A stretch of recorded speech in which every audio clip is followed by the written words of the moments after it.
Alan Sancon. Sir Alan? Hello, good afternoon everyone. Good afternoon, sir. Ito po ako sa harap. Kita ko.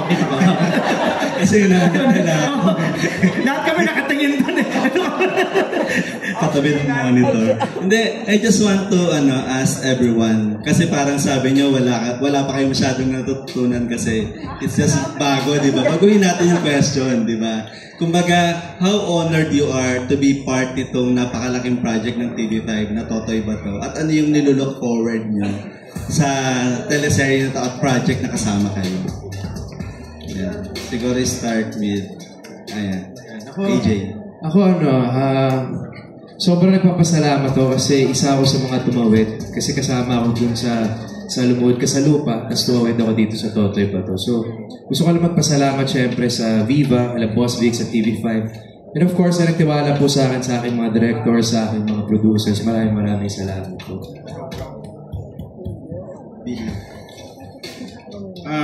For me, ito nakwento ko to kay CJ. I'm very honored to be part of this project kasi sabi ko kay CJ sabi ko, bro, ang pinakaunang nagbigay sa akin ng linya sa acting career ko is your dad.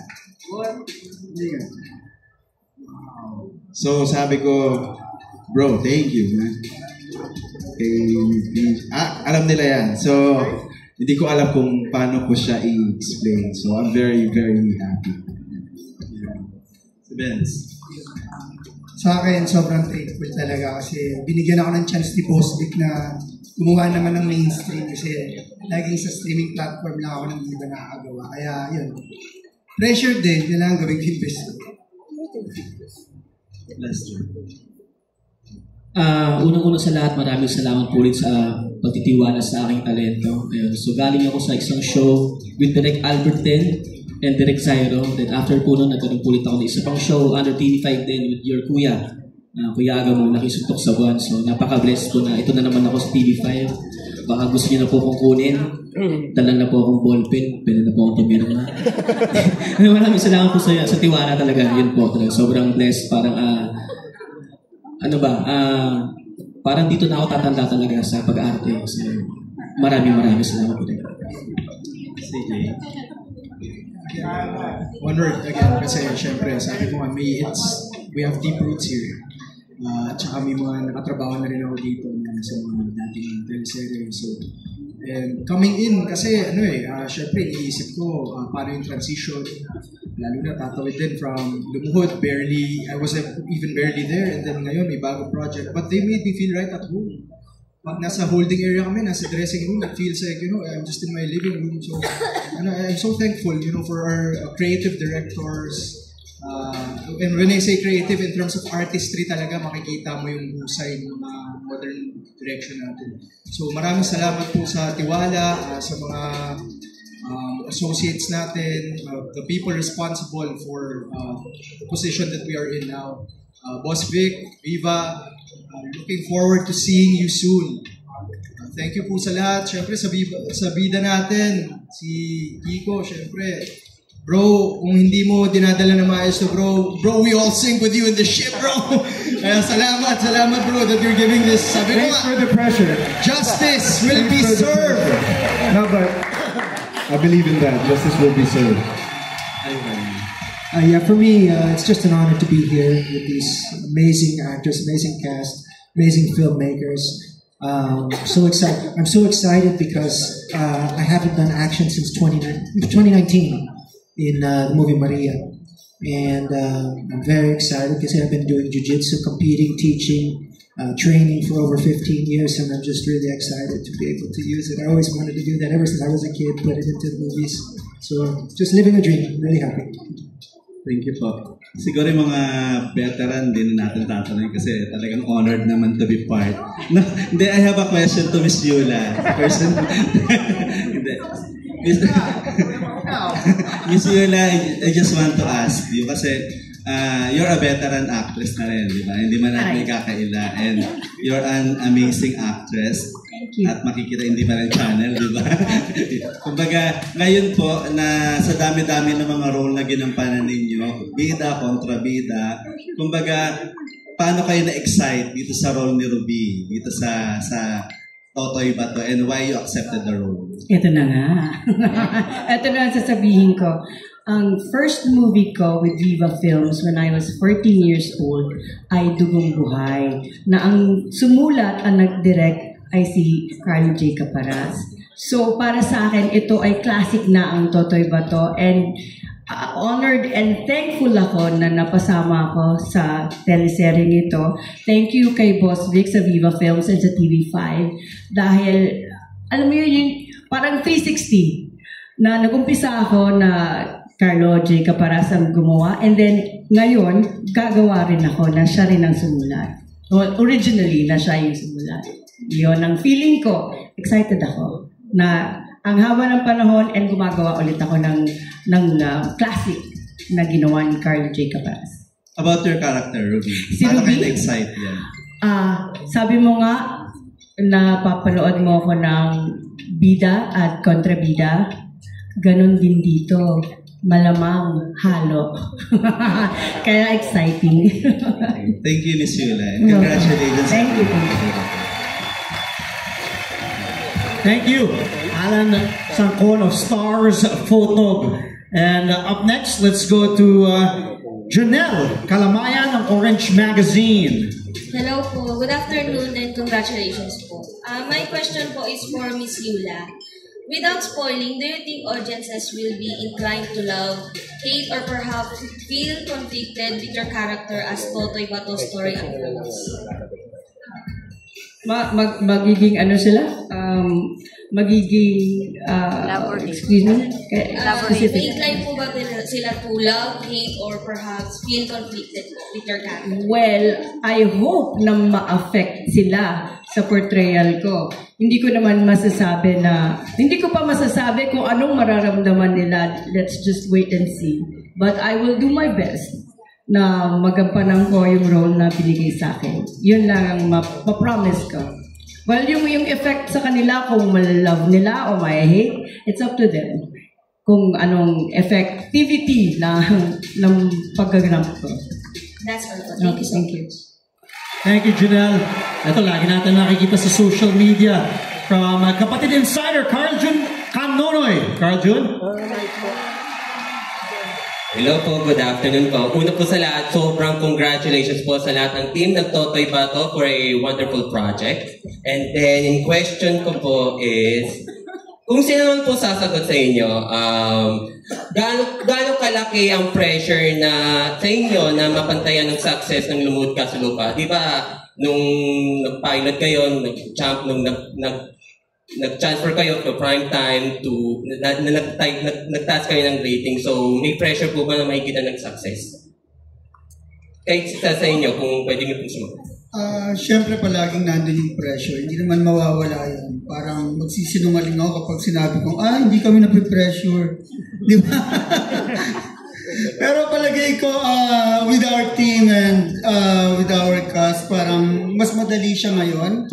Kasi dati parang suntok sa buwan eh. I mean, parang trivia lang nung sinisimulan kasi yung Lumuhod Ka sa Lupa, parang hindi namin alam kung saan kami dadamputin. But of course, ako personally, meron akong personal goal na iangat natin sa yung maganda yung kwento, di ba? Classic na rin and legend yung unang creator, di ba? Yung gumawa, Carlo J. Tapos yun na nga, nagsimula sa panghapon, nalipat sa prime time, nagsimula lang yata sa 16 weeks, ngayon lalagpas na siya ng isang taon yung Lumuhod Ka sa Lupa. Pero ito kasi mas tinatanong ko nga dati si Jerome, yung aming isa sa mga producer, na kumusta naman, anong naramdaman mo dati?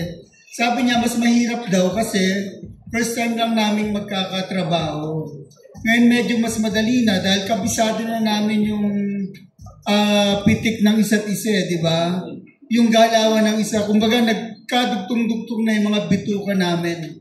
Pati rin yung mga artista. Kaya nga kung sinasabi ng mga artista kanina na nila Sir Art na parang chill lang, kasi ako personally talagang ang lagi kong sinasabi, ang gusto kong set ay mapayapang set. Bakit? Ayoko mamatay ng maaga. Hindi worth it. Ang stressful ng trabaho natin sa production. Di ba? Hindi pwede. Expose ka sa lahat ng elements. Napupuyat ka kahit hindi mo gustong mapuyat. Kahit nasabing hanggang dito ka lang magtatrabaho. Pero syempre gumagana pa rin yung utak mo kahit natutulog ka na, ayaw magpahinga. Tapos magsisigawan pa kayo, magmumurahan sa set, hindi siya worth it. Plus yung respeto kasi nawawala kapag nagsalita ka ng masakit sa isang tao. Kaya sa akin, ako sa set ko, simula utility, pataas simula sa pinakamababang, patas-patas lang. Kung yung utility may sasabing maganda para sa show na ikakaganda ng show, pakikinggan namin kasi naniniwala rin ako na ang paggawa ng isang proyekto, pelikula, serye, it's a collaborative effort at walang nag-iisang may monopoly ng bright ideas. So, yun po yun. Thank you po. And then next question for Art Acuña. Sir, diba nung nag-play ka po sa Incognito as Timmy Esclarera, nung nag-gigante po, sa ngayon po, dun po sa Totoy pa to, ano po magiging character preference nyo? Anong magiging character preference with regards to... Sa Totoy pa to po, ngayon po. Ang tinatanong mo ba yung comparison between the two? Yes po, yes po. Well, pareho silang crime boss, pero kaiba silang tao eh. Iba yung, behavior. Iba yung pakiramdam niya about certain things. Iba eh. Pag ibang motivations, ibang gagawin mo. You know what I mean? So, I don't know how to answer your question. Sige po, okay lang po. And last question po, si Bea Binene po. So, this is your first time project in TV5, right? So, my question for you is, wait lang na, ayun. Paano po kayo nagpa-yes sa Totoy Bato? Lahat naman po ng trabaho, blessing, di ba? Siyempre, kung okay po sa schedule, kung okay yung storya, kung okay yung ibang... Kasi para sa akin po, bawat project, hindi lang siya kung ano yung nakikita ng mga viewers. Marami siyang mga nangyayari behind the camera. So, kung okay naman lahat yun, and then magpapasalamat po tayo kasi kada trabaho naman ibig sabihin bagong pagkakataon, bagong tiwala at bagong pagmamahal ang binibigay sa'yo at eventually sana mabigay mo rin sa mga viewers po. So, I'm just very happy and grateful to Viva, of course, kasi kumbaga, lagi ko pong sinasabi dati kapag tinatanong ako kung bakit ako lumipat. Sabi ko, for career growth, para mas maraming experience and freelance ako. So again, ito, different world siya. So kumbaga, mas marami pa akong matututunan, mas marami pang pagdadaanan. So, and again, blessing po siya. So nagpapasalamat po ako. Okay po, thank you po. And thank you po. And congratulate po sa inyong lahat. Thank you po. Thank you. Maraming salamat kay Carl June Canonoy of Kapatid Insider. Last but definitely not the least, puntahan naman natin si Manila Society, Larissa Garcia. We will end the question and answer portion with you. Hello po. Good afternoon. Congratulations po. Sorry po pero hindi talaga maiwas na itanong to compare yung previous na hit na Lungkod Ka sa Lupa. Nasagot na po to ni Direk. So, gusto ko lang po sana dun sa cast before ang sumagot naman. Personally, how easy or how hard it is for you to pull out your character from your previous character? Paano nyo minanage? Personally, kasi si Direk, sinagot niya, it's because of ibang atake niya, directing, and fight scenes. For you po, personally, how you manage to pull out your character from previous niyo? Dahil sobrang galing po ng team ko. Nalagaan po nila ako. Sinigurado po namin na meticulously to attack the scene based on reactions, kung anong maging reaction kaya ni Totoy. And Tito Noni was very instrumental in helping me. And I just want to give him his flowers and to say thank you. Actually, kabado po ako dyan sa tanong mo ngayon. Sobrang kabado po ako kasi hindi lang po dikit, nag-overlap po. So, dahil magaling po si Mr. Lamita, na parang tatay ko, At yung 1,000 ko mamaya. At of course, Zyro, Ambo, and my team, Tito Maru, Tiluver, and Kuya Je. What's up, bro? I'm really excited to work with Yula Valdez. Can we end it with that? Okay. Eto po, last question actually. Kasi po kanina, napapansin ko po you always mention yung principle, paninindigan. So in life po, this is question for all. In life po, ano po yung paninindigan ninyo na ipaglalaban nyo talaga through life na hindi nyo pwede i-compromise whatever happens? Ang gandang ending. Siguro yung paninindigan ko para sa ngayon is to stimulate the culture para maganda yung mga produkto ng mga Pilipino. Gaya ng ginawa ni Sir Carlo J. Caparas. Sobrang obra maestra yung mga ginagawa nila. And I believe the number one art form is film. Kasi hinahalo po niya ang picture, video, at audio. So ito na yung pinakamataas na form of art. So sana, yun yung goal namin, is to start a revolution. Hindi po nagbago yung isang country dahil bigla na lang. It started with the culture. So, sana. For the veterans po, can you add on? Meron po bang ibang sasagot? For Sir Art, Sir... Yeah. Sermon. Veteran. Anyway, it's about belief. May paninindigan ka. That means you believe that something should always be. And you will make an effort to make that happen. Paghihirapan mo yan para matupad mo yun, di ba? For me, personally, gutom, hunger. It bothers me. Hungry people, hungry animals, hungry anything. It bugs me. I have to feed it. That's it. Hindi ako nagiging abstract dito. Literal to. Kung nakita ko may pusang nagugutom dyan, hahanap ako ng pagkain. Wala akong minis na bibili ako pagkain lang yun. Just so I feel okay with it. Ako konsensya ako eh. I don't know why. It's hunger. As for the other things, that's too complex already. Your question is not easy. Sorry. Miss Bea, can you, for the younger, Veteran? Hindi po, younger generation. Ang hirap mo ng tanong. Thank you so much for your wonderful question. Para sa akin, hindi po masyadong konektado sa serye. Pero para sa akin, ang isang paninindigan o isang paniniwala ko na hindi ko i-give up ay yung paniniwala sa kanya. Sa lahat ng ginagawa mo, sa lahat ng nararamdaman mo, kailangan maniniwala ka sa kanya, gagawin mo para sa kanya, gagawin mo dahil sa kanya, gagawin mo kasama siya. Okay, salamat po. And I thank you. Sagot ng beauty queen. And we end with that. Thank you also for those questions. Palapakan po natin. Can we end with, I wanna speak with Tita Yula Valdez. We end with that. Just say, okay, go. How beautiful Tita Yula Valdez. We end with that.